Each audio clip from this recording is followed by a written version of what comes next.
YouTube, it's Michael from Asymmetrical Preparedness.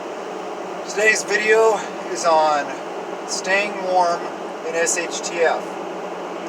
I think this is going to be a part one because I'm talking about clothing to keep you warm, and I'll cover some other topics in other videos. So, the two things you need to keep warm from, or protect yourself from, are convection and conduction. The first one, convection, is the air swirling around you. Loss of body temperature due to the air, the colder air around you. Conduction is loss of temperature or body heat due to contact with another object, aka the ground. Usually that's what it's going to be, unless you're out, hugging trees or something. I don't know, or leaning up against something maybe. If you are posted as a guard and in maybe a concrete structure or a rock structure or something like that, and you're sitting leaning with your back against a colder surface. Any situation like that, you need to have ways to protect yourself from convection and conduction. So, as far as clothing goes, good layering system is really important. I don't like the whole idea of one big huge jacket that does it all, just because when you're working in an SHTF scenario or any scenario, when you're out in the cold, normal scenario when you're at your house, it's not that big a deal. If you're out working in the cold and you get hot, you get sweaty and stuff like that, then when you're done, you just go inside where it's nice and warm, take your coat off, and change into something more, change into some different clothing, or you have heaters on and stuff like that. You're warm inside anyway, so it's no big deal. But if you're in a situation where you don't have a source of heat, like people way in the backwoods of Alaska, or in the Arctic Circle, or Antarctica, or different places like that, they know about this. People that go up, way high in the mountains all over the world, mountaineering type people, hunters, backpackers, all kind of people that work out in it where they're not going to get a reprieve. They may be able to start a fire to warm themselves up. That may be the case, but it's one of those situations where you don't want to have a big huge thing like one big huge jacket, go out and work, get all sweaty and nasty, and then the temperatures drop and you stop working at night usually. So then what happens is you're going to freeze. I mean, the cold will get through that jacket no matter how super womenine it is, and all that water from your sweat is sitting next to your skin, and that turns into conduction. That's a conductive surface, sucking the body heat out of your body. You don't want that. Layering is so much better.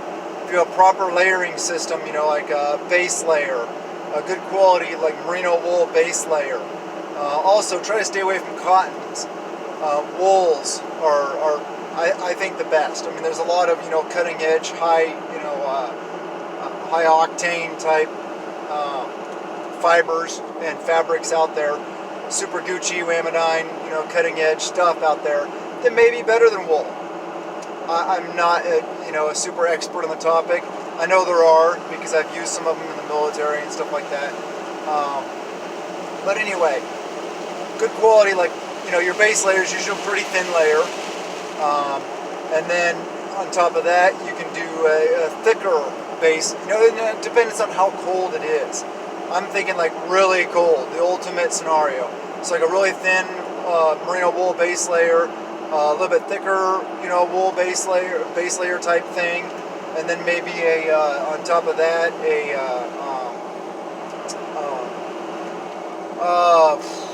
one of those. Darn it, I can't think today. I apologize. Well, I'm wearing one, fleece. That's what I'm talking about, like a grid fleece, or just a good fleece layer. And then, depending on the situation, then you may have a shell over that. Because you have to protect against different things. Depends. Is it windy? Is it rainy? Those are some of the things you need to protect yourself from. you got cold, you got wind, and you have wet, rain, snow, stuff like that. So cold, you don't necessarily, if it's just cold, there's no, moisture involved, no wind involved, you could have a fleece as an outer layer. That's okay.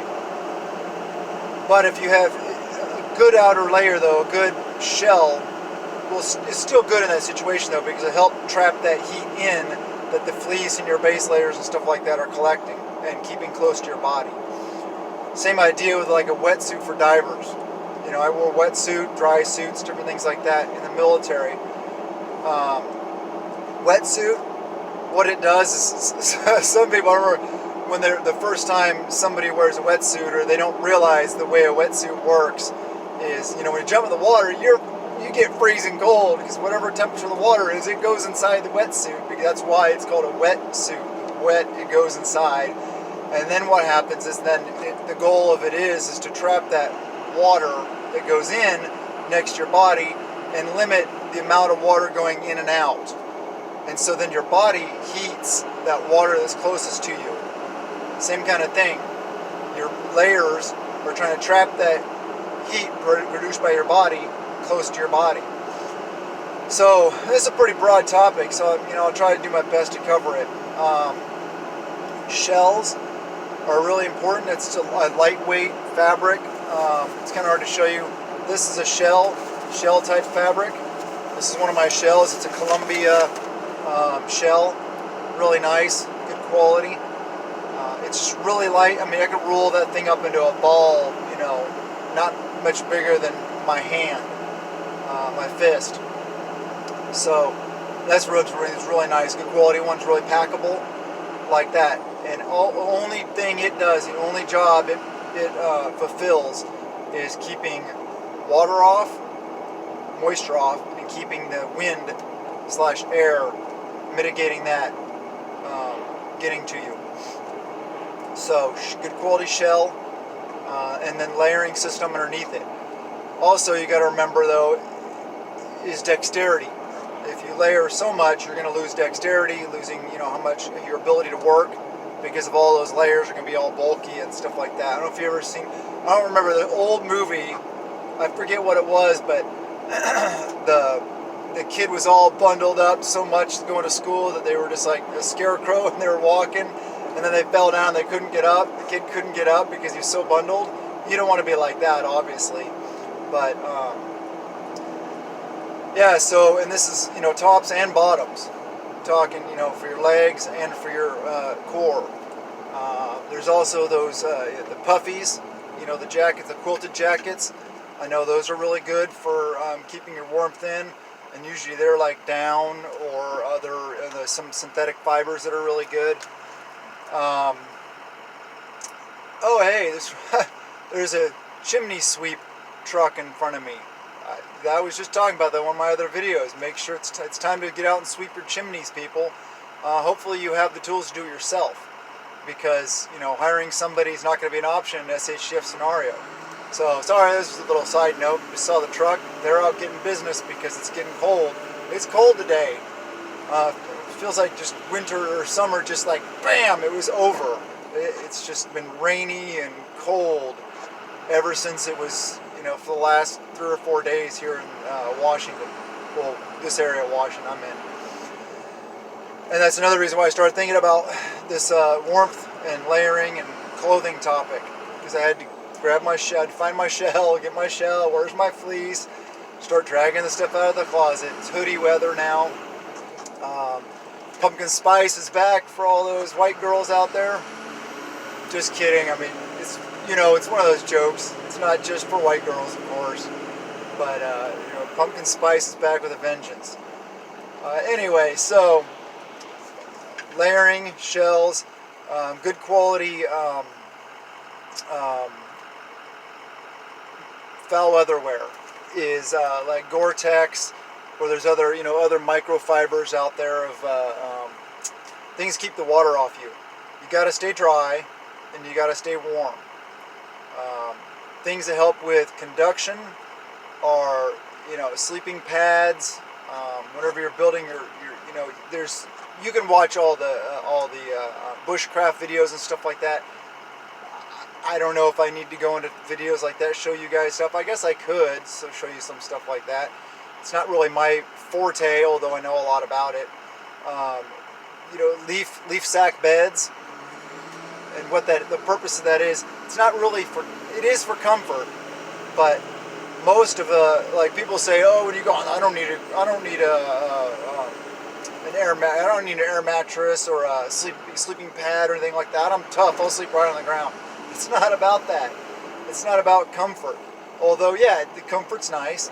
What it is it keeps your body so it's not in contact with the ground. Yeah, sure, your sleeping bag does that too. The tarp you laid down does that too. But if you have a foam sleeping pad or something like that, closed cell foam or something that keeps conduction from happening, that's the best option.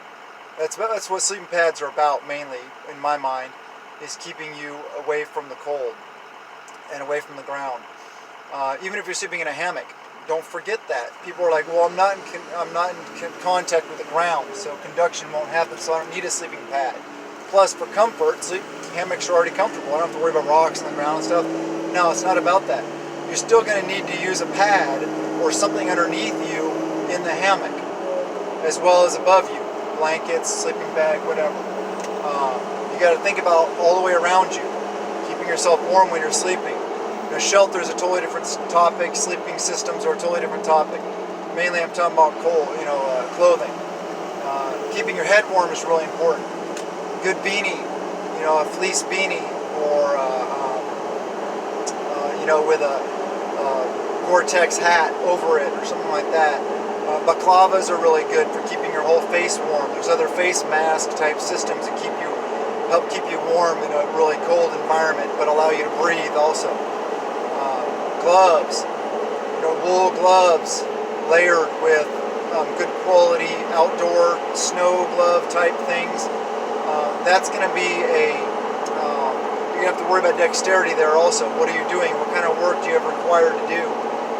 That's one of the things that sucks about like working on a vehicle or working on anything that requires a lot of fine dexterity. Nuts and bolts and different things like that when it's really cold out. I don't know if you guys know about that. If you ever worked out in your vehicle, torn apart an engine or something like that when it's really cold out, it sucks. That is one of the worst things.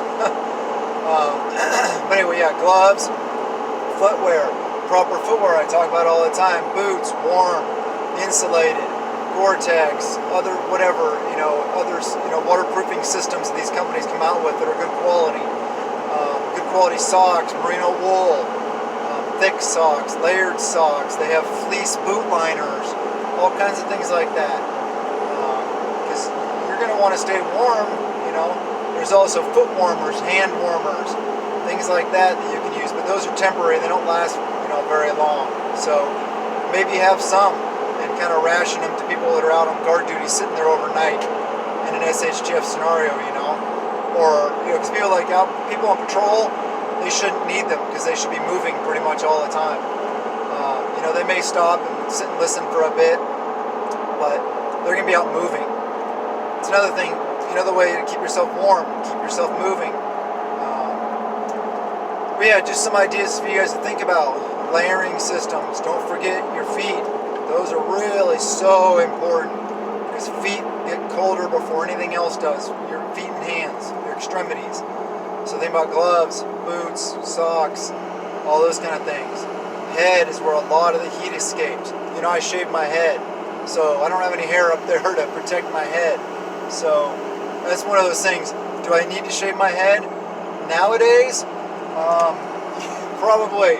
It's getting a little thin up there. When I started to shave my head, though, I was in the military, and I always kept my hair super short, except for, on deployments where I grow it out when we're allowed to and stuff, different situations and different environments and stuff.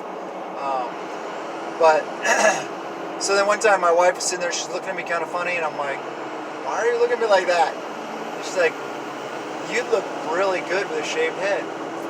And I'm like, yeah. I ran upstairs, just grabbed my razor for shaving my face, shaved my head, loved it. I came downstairs, and the kids are like, wow, you look way more intimidating and mean. I'm like, good. No, I'm kidding. I'm not trying to look intimidating or mean. But I love it. I don't have to worry about, haircuts. I don't have to worry about shampoo. It is every other day or so. Just razor it. Done. Love it. And, some people are like, well, what about hair and looking sexy or something like that? I'll tell you what. I'm very happily married, so I don't care about looking sexy, except for the one woman. But other than that, come on. Vin Diesel, The Rock. Come on, maybe you need to have the muscles and the look to go along with it. But Patrick Stewart, from Star Trek. Come on, he was both the world's sexiest man. He's bald. Anyway, another side topic. Sorry, I get off on these sometimes. Layering systems. Keep it layered. Get good quality products. They won't do you wrong. They'll last longer. They'll perform better. I'm not saying you need to go out and buy some $300-400 Arc'teryx, base layer, and then a $800 to $1,000 jacket and all this stuff. That stuff's great, sure. If you can afford it and that fits within your prepping budget, go for it. But you don't need that stuff. Just get good quality stuff, layer it. Think about the things I talked about. Think about convection. How do you protect from that? Think about conduction. How do you protect from that? Think about wind. How do you protect from that? Moisture. And just cold in general. So hopefully I give you guys some good things to think about. Hopefully you enjoy the videos. Please like, please subscribe. We're about 280 subscribers. I'm really happy with that. And we are about 10 days away from 3-month anniversary on YouTube. So I think we're doing fairly well. I'd like to see some better progress, but I'm not very good for the algorithm because what I talk about and who I am, what I stand for, standing for our freedoms and our liberties and our Constitution, talking about things like prepping and guns and stuff like that. They don't like me. So please help me out.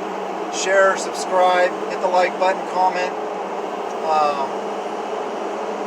Do video responses to any of my videos. Just if you do that, please comment whatever video you're doing a video response to, so I know, so I can go watch it. I enjoy that. That's pretty cool. So I love you guys. Prep out of peace of mind, not out of fear. Remember, keep your head high. Just do a little bit at a time. Exercise every day. Get your preps in. Winter is coming, and it's going to be a bad one. It's going to be a pretty bad one, I'm pretty sure. My wife feels so. A lot of the almanacs are talking about that. About the bad winter coming. So make sure you're ready. I'll do continuation videos on this topic. So watch them. And I love you guys. Blessings to you and yours.